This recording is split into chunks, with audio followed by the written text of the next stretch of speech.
Hello students, welcome once again to our channel. Today in this video we are going to see Tamil Nadu State Board Syllabus Class 11 Physics Unit 3 Laws of Motion. 5 mark question and answers. This is the fourth one. We have already uploaded 3 5 mark questions. Come on, let us continue with our studies. Explain the motion of blocks connected by a string in horizontal direction. இப்போ இங்கே பார்த்தோன்னா ஒரு table மாதிரி இருக்கு. அந்த டேபிளில் ஒரு mass இருக்கு, which is connected by means of a string which runs over a pulley and again another mass named M1 is connected. இப்போ இங்கே ஒரு மாஸ் இருக்கு, இங்கே ஒரு மாஸ் இருக்கு. Let it be M2, let it be M1. இப்போ இந்த M1 அப்படின்ற மாஸ்னுடைய வெயிட் அதுதான் என்னது M1G அல்லது கிராவிடேஷனல் ஃபோர்ஸ்னு சொல்லிக்கலாம். அது இட் இஸ் ஆக்டிங் டவுன்வர்ட்ஸ். அதனால இந்த M1 மாசின் மீது மேல் நோக்கிய ஒரு இழுவிசை செயல்படுது, அதுதான் T. இப்ப இந்த M1 மாசு கீழ் நோக்கி நகர்றனால இந்த ஆக்சலரேஷன் வச்சு டவுன்வர்ட்ஸ் ஆக்ட் பண்ணுது. இப்ப இந்த M2 மாசின் மீது இந்த டைரக்ஷன்ல ஒரு இழுவிசை டென்ஷன் செயல்படுது, அதுதான் T is equal to M1G. இதுதான் diagram. But now let us continue the explanation about it. Explanation. Mass M2 is kept on a horizontal table. Then mass M1 is hanging through a pulley. The mass M1 வந்து இந்த கப்பியின் மீது வரக்கூடிய இந்த கம்பியினால் தொங்கவிடப்பட்டுள்ளது. Assume that there is no friction on the surface. இப்போ இந்த சர்ஃபேஸ்ல எந்தவித உராய்வு விசை இல்லை அப்படின்னு வச்சுக்கிடுவோம். Now M2 moves horizontally and M1 moves vertically downwards with the same acceleration A. இப்போ அந்த டேபிள் மேல இருக்கிற M2 மாஸ் ஹரிஜான்டலா இப்படி மூவ் பண்ணுது, அதே நேரத்தில் கீழ் நோக்கி தொங்கிக் கொண்டிருக்கிற இந்த M1 அப்படின்ற மாஸ் வெர்டிகலி டவுன்வர்ட்ஸ் செங்குத்தா கீழ் நோக்கி செயல்படுது. ஆனா ரெண்டுமே ஒரே ஆக்சலரேஷன் முடுக்கம் A ஓட செயல்படுது. இப்ப நம்ம free body diagrams for both the masses, அந்த ரெண்டு மாசஸ்க்குரிய ஃப்ரீ பாடி டயக்ராம வரையலாம். இப்ப M2 அதை பாயிண்ட் மாசா எடுத்துக்கிட்டோம், ஒரு பாயிண்டா M2. இப்ப இந்த டைரக்ஷன்ல தான் டென்ஷன் செயல்படுது, அதனால இப்படி ஒரு ஆரோ ஹெட் போட்டு டீன் போட்டாச்சு. இந்த M2 வெயிட் கீழ் நோக்கி செயல்படும், mass into acceleration M2G. At the same time, a normal force is acting upwards. ஒரு செங்குத்து விசை மேல் நோக்கி செயல்படுது, அதையும் நம்ம காட்டியிருக்கிறோம்.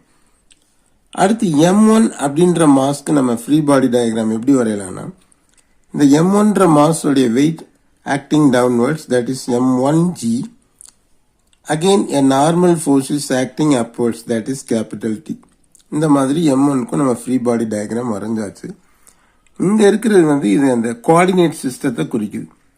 X axis இந்த டைரக்ஷன்ல இருக்கு, Y axis இந்த டைரக்ஷன்ல இருக்கு. இப்ப the forces acting on mass M2 are, இந்த M2 மாஸின் மீது செயல்படக்கூடிய விசைகள். Number 1, downward gravitational force M2G, இதுதான் அது. upward normal force N exerted by the surface, அந்த டேபிளினால் ஏற்படக்கூடிய டேபிளின் தளத்தினால் ஏற்படக்கூடிய மேல் நோக்கிய செங்குத்து விசை N, நார்மல் ஃபோர்ஸ் இது. அடுத்து இன்னொரு ஃபோர்ஸ் இருக்கு, அதை தான் இங்க சொல்லியிருக்கிறாங்க. Third one is horizontal tension capital T exerted by the string, அந்த கம்பியினால் ஏற்படக்கூடிய கிடைத்தளத்தில் செயல்படக்கூடிய இழுவிசை கேபிட்டல் T. இந்த ஃபோர்ஸஸ் தான் இந்த M2 மீது செயல்படுகிறது.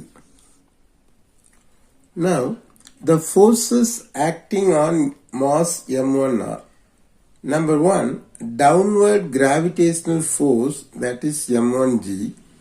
Number 2, tension capital T acting upwards. இந்த ரெண்டு விதமான விசைகள் தான் இந்த M1 மாஸ் மீது செயல்படுது. Now applying Newton's second law for M1.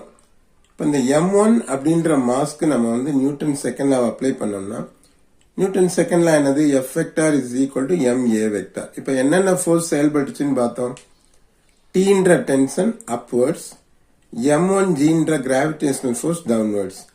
இப்போ y ஆக்சிஸ்ல அப்வர்ட்ஸ்ன்றனால பிளஸ் எடுத்துக்கிறோம். இது வந்து டவுன்வர்ட்ஸ்ன்றனால மைனஸ் எடுத்துக்கிறோம். இந்த ஜே கேப் அப்படின்றது y ஆக்சிஸ் கூடிய யூனிட் வெக்டர். அப்ப எஃப்க்கு பதில் என்ன போட்டுக்கலாம்? T J cap minus m1g J cap is equal to, இப்ப m1ன்ற மாஸ்ல வந்து ஆக்சலரேஷன் செயல்படுது y டைரக்ஷன்ல. அதனால m1a அகைன் ஜே கேப்னு வச்சுக்கிறோம். இது வந்து ஆக்டிங் டவுன்வர்ட்ஸ்ன்றனால நெகட்டிவ் y ஆக்சிஸ், அதனால இங்க மைனஸ் ஜே கேப் போட்டனால இந்த மைனஸ் வந்துருக்கு. அலாங் y டைரக்ஷன் பிராக்கெட்ல எழுதிட்டோம். இப்ப அடுத்து என்ன பண்றோம்னா, by comparing the components on both the sides, ரெண்டு பக்கமும் இருக்கக்கூடிய காம்போனன்ட்ஸை மட்டும் கம்பேர் பண்றோம்னா என்ன அர்த்தம்? அந்த ஜே கேப்பை விட்டுறணும். அப்ப T minus m1g is equal to minus m1a, equation number 1 அப்படின்னு எழுதிக்கிறோம். அடுத்து applying Newton second law for m2. இப்ப அந்த m2ன்ற மாஸ்க்கு வந்து நம்ம என்ன பண்றோம்னா, நியூட்டன் செகண்ட் லாவை அப்ளை பண்றோம்.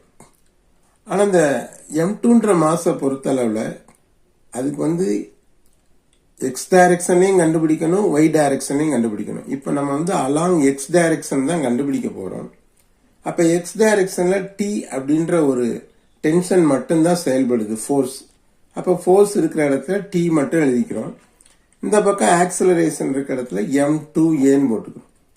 அலாங் எக்ஸ் டைரக்ஷன்றனால அதுக்குரிய யூனிட் வெக்டர் என்னது? I gap.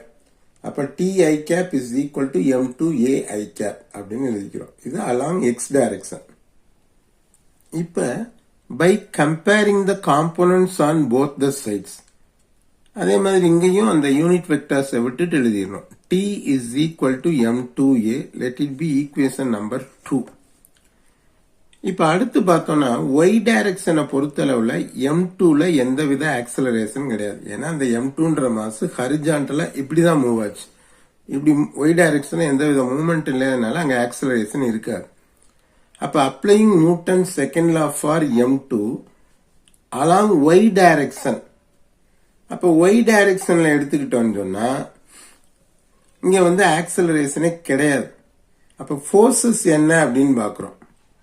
அந்த m2 மீது செயல்படக்கூடிய ஃபோர்ஸஸ் இது y டைரக்ஷன். மேல் நோக்கிய செங்குத்து விசை அது n, கீழ் நோக்கிய கிராவிடேஷனல் ஃபோர்ஸ் m2g. இது வந்து பாசிட்டிவ் எக்ஸ் டைரக்ஷன்னால பிளஸ் ஜே கேப், இது வந்து நெகட்டிவ் y டைரக்ஷன்றனால மைனஸ் ஜே கேப்னால இங்க மைனஸ் வந்துருக்கு. Is equal to F is equal to ma. இங்கதான் ஆக்சலரேஷன் 0 ஆயிடுச்சு y டைரக்ஷன், அதனால அது 0ன்னு போட்டுக்கிறோம்.